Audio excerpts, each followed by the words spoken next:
We begin today's show looking at the Trump administration's contested plans for a post-war Gaza.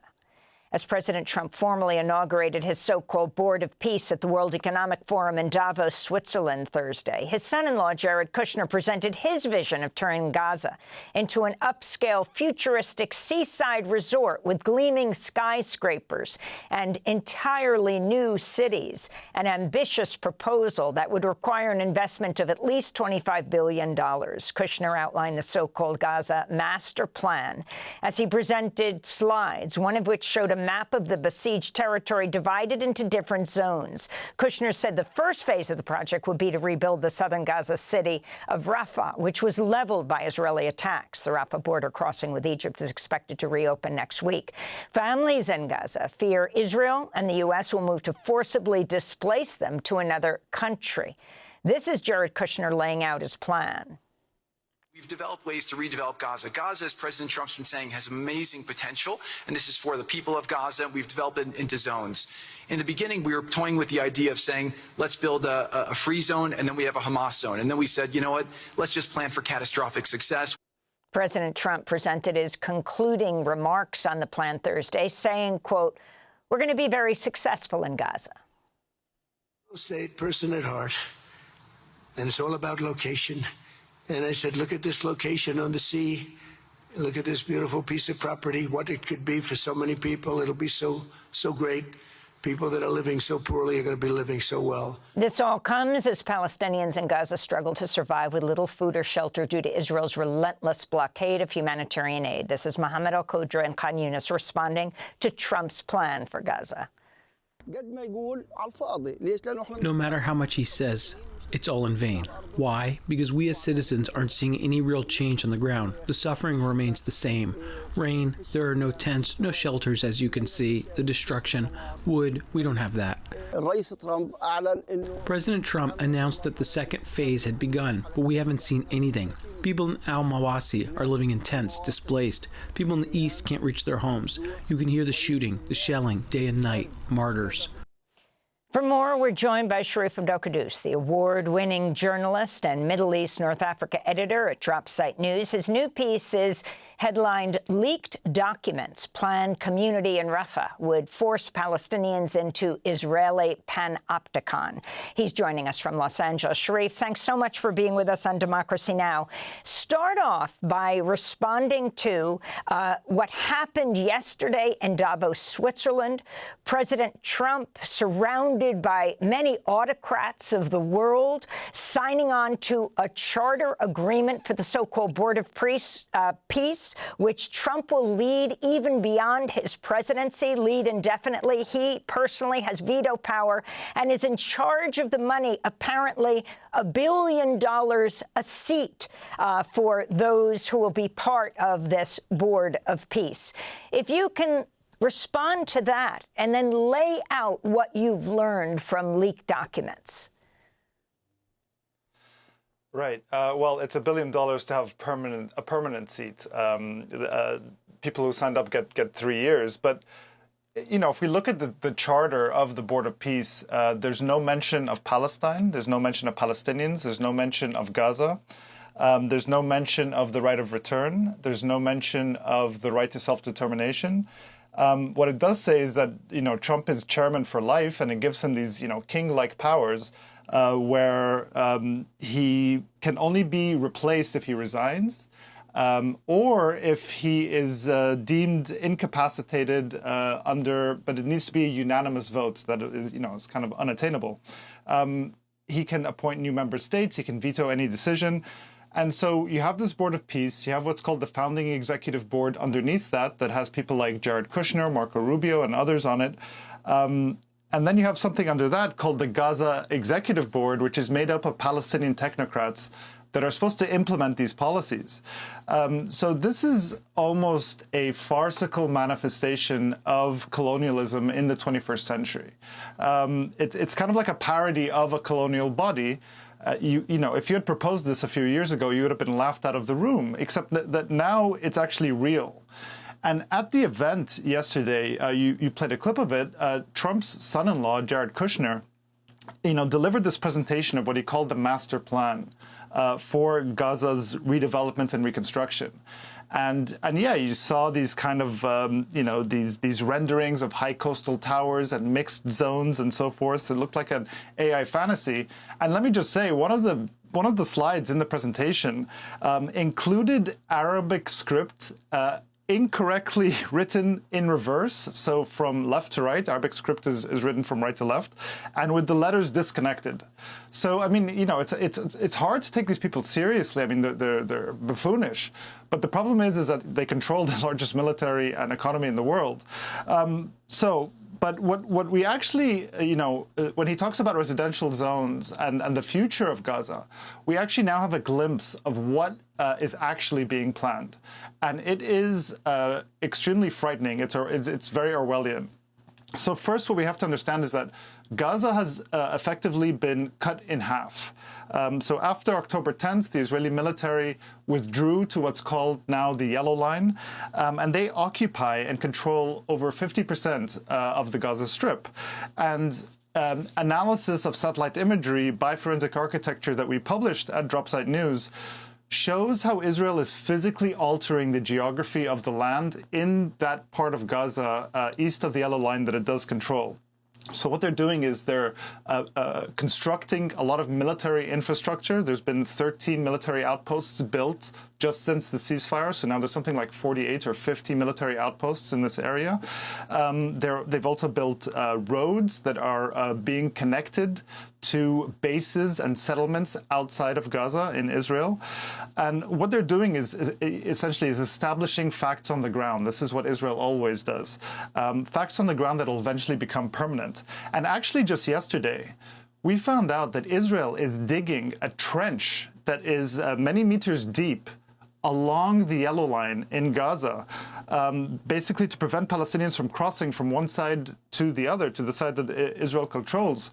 So Gaza is literally being cut in half with a moat. So this is the new reality. And what they're doing, in addition to this construction of military outposts and roads, is also systematic destruction of Palestinian property, of buildings, and of infrastructure. And what we found, what forensic architecture found through the satellite analysis, is that there's 1 square kilometer between 2 military corridors in southern Gaza, in Rafah, where Israel is engaged in a pattern that's not visible anywhere else. What they're doing is they are raising the land, they're compacting the ground, and they're clearing the rubble. And they're doing this in a way that suggests this is the site of the first so-called residential zone or planned community where it's going to be built. And we know that they're starting in Rafah. And so what will this so-called planned community look like? Last week, the Civil Military Coordination Center, the CMCC, which is a US-led body, held a presentation for this so-called planned community. Now, the CMCC was established by CENTCOM a week after the ceasefire went into effect. It's led by a U.S. Army Lieutenant General, and it's supposed to oversee and monitor the implementation of the ceasefire. It's located in this, big warehouse in southern Israel. And last week they held this big presentation for this planned community that's supposed to house up to 25,000 Palestinians in Rafah.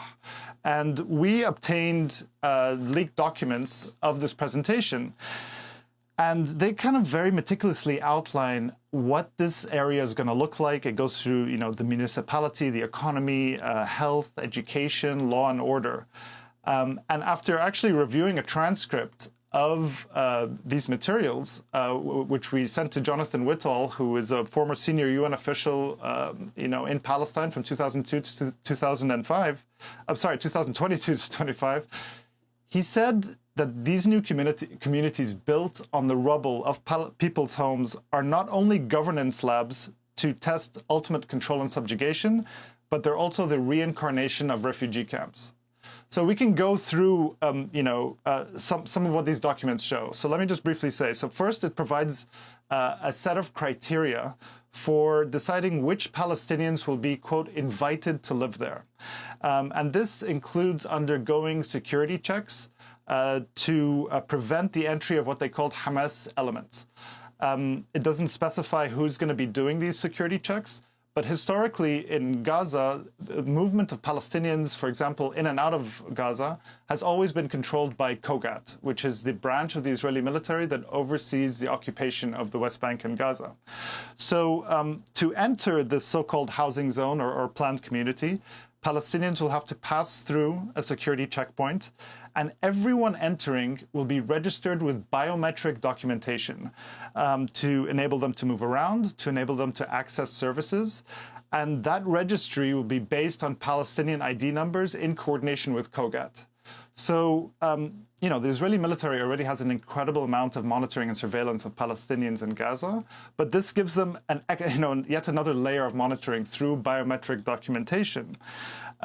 For the economy, for example, it brings all economic transactions under increased surveillance. So Gaza, you know, historically has a cash-based economy. Now, the Palestinians living in this zone will be used something called electronic shekel wallets to do transactions. It also says that residents should be able to import products into Gaza, but those products will be subject to security checks at the crossings.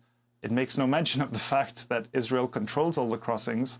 And as we know, for the last 20 years, they've enforced a siege on Gaza where they prevented many goods from coming in. Sharif, go ahead, Grant. Yeah, Sharif, if I can just interrupt you, I'm just trying to get a sense of the issue of the so-called technocrat, Palestinian technocrats that will be supposedly implementing this. Could you talk about that aspect of it and the relationship of the so-called technocrats to the resistance forces within Gaza? Well, I mean, these are different people, among them Ali Shath, who is the head of it, who's a former member of the Palestinian Authority. You know, he's the one who announced at the event through video link yesterday at Davos that the Rafah border crossing will be open in both ways next week. They're selected to, you know, implement these policies on the ground. Originally, the idea was that different Palestinian factions would appoint this kind of committee through a democratic process, but that didn't happen. They were just selected by the US, by Israel, and so forth. The reaction of Palestinian factions to their appointment has been actually interesting. They haven't outright condemned them for joining this. Hamas put out a statement that seemed semi-supportive of them. And I think, you know, they've been put in a position where any Palestinian kind of input to try and get some aid into Gaza, to try and ease the suffering of Palestinians, to try and you know, help engineer what the future of Gaza will be, was kind of welcome. But the problem is that they're, you know, multi-layers down in this hierarchical structure, this colonial mandate structure that is overseeing Gaza. You have the Board of Peace, you have Trump as emperor of it, you have this founding executive committee, and then, you know, they're under that. They have absolutely no sovereignty, no control, and no real say over the decisions of the lives of Palestinians in Gaza. And you've written that this first proposed residential zone is sometimes referred to as the Emirati compound. Could you talk about the role of the UAE in all of this? Yeah, it's referred to in the presentation as the Emirati compound. It's unclear, you know, why that name was chosen. There is the Emirati field hospital in Rafah that is not far from this site where this first zone is being built. Now, you know, under the education part of this presentation and this is perhaps the kind of like the most Orwellian part of it, it says that they should create schooling and a curriculum that, quote, will not be Hamas-based, but will follow culture of peace principles, for example, modeled after the UAE, end quote. Now that phrase, a culture of peace, is mentioned in the normalization agreement between the United Arab Emirates and Israel that was signed in 2020 as part of the Abraham Accords.